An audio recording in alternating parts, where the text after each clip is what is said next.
Hey everyone, Manda back again with another process video.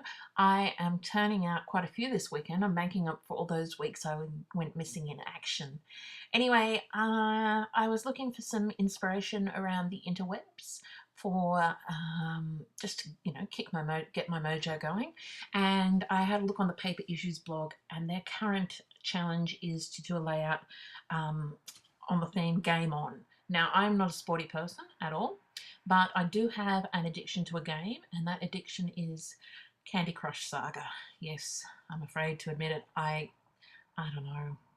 I'm convinced, and I'm putting my tinfoil hat on right now, that they put subliminal messages in there to make you continue playing it. I swear to God. um, if you don't know what Candy Crush Saga is, it's like a game you play on the iPad, and the goal is to, I don't know, make candy? Something like that. I'm not. I play it all the time. I still don't know what the point of it is, but it's very addictive, and yeah, I kind of do that to chillax when I'm on a coffee break, or I even do it while I'm watching TV. It's really quite bad.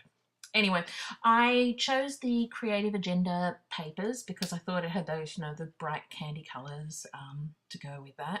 And I started off with a piece of Dear Lizzie paper from a 12 by 12 pad because I'm really into double matting things at the moment, and I wanted a piece of paper to tie in with this piece I'm putting underneath my photo now.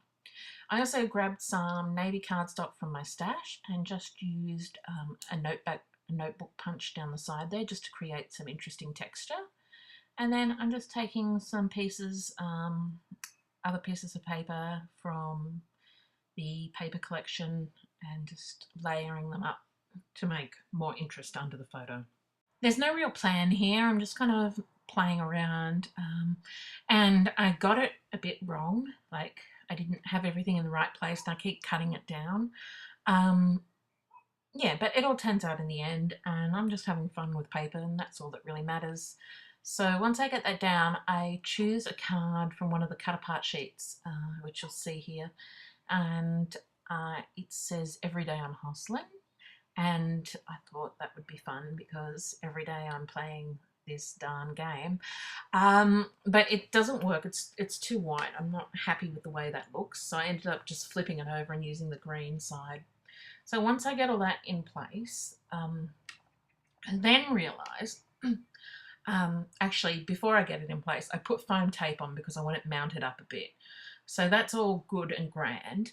But once I put it down, I realised that it just kind of looks like it's floating there. So I end up grabbing another piece of that navy blue cardstock and then mounting it on top of that. So I have a photo mat mounted on paper on double-sided tape on a photo mat, if that makes sense. It's double mounted. Yeah, just because it just didn't look right. So once I've got all that in place, then I'm just going to go and embellish it.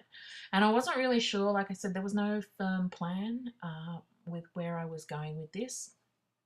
Just generally having fun and messing around with the papers and embellishments in the collection. So I grabbed the sticker sheet. It's a 12 by 12 sticker sheet, and it has these tags that say morning, afternoon, evening, bedtime, because that's pretty much when I can be found playing Candy Crush Saga. It's really bad. It's a sickness, I tell you. So once I've popped them down, I decided to grab my tiny attacher and staple them on, just because I think it ties in nicely with the notebook edging there. And this is my new tiny attacher. I recently, well actually last week, broke my tiny attacher, and it was because it wasn't working and I forced it. I pushed it and pushed it until it bent and broke. So I had to get a new one. I also pushed and pushed, well actually turned and turned the handle on my Cuttlebug and forced it until it broke. And recently have also broken a tab punch, one of those Fiskars limited edition Jenny Bolan ones, which I forced and forced until it broke. So you think I would have learnt the first 2 times, but apparently not. It took 3 times. So hopefully I now know not to push things until they break. That totally sticker there is from the Kelly Purkey Second City sticker sheet. And I start to put the title down, actually leave a D out. But that's okay, because then I realised that I wanted to move it up anyway to be closer to that totally. And I've grabbed a flare badge from my collection. I have no idea what where this one is from, but I was very impressed with it when I got it out. I thought, oh, that's a good quality flare. So it's one of those ones that are black on the back and kind of tightly clasped around the edge. I don't know why I was so impressed with that, but I was. And then I took this fun wood veneer from Freckle Fawn, and I wanted it to tie in with the Totally and the Addicted. So I've used some of my Prima chalk inks just to colour that in the same aqua there. That's like my favourite ink in the chalk inks. Like, I'm always using that blue. I love it. Then just adding some washi, and then finally, oh yeah, an arrow and a little tab at the top that says daily. And then that is it. I do add some journaling handwritten at the end, and yeah, pretty simple layout, but a lot of fun to make. And I will be back again with another one which I have filmed today. So I'll see you soon. Bye.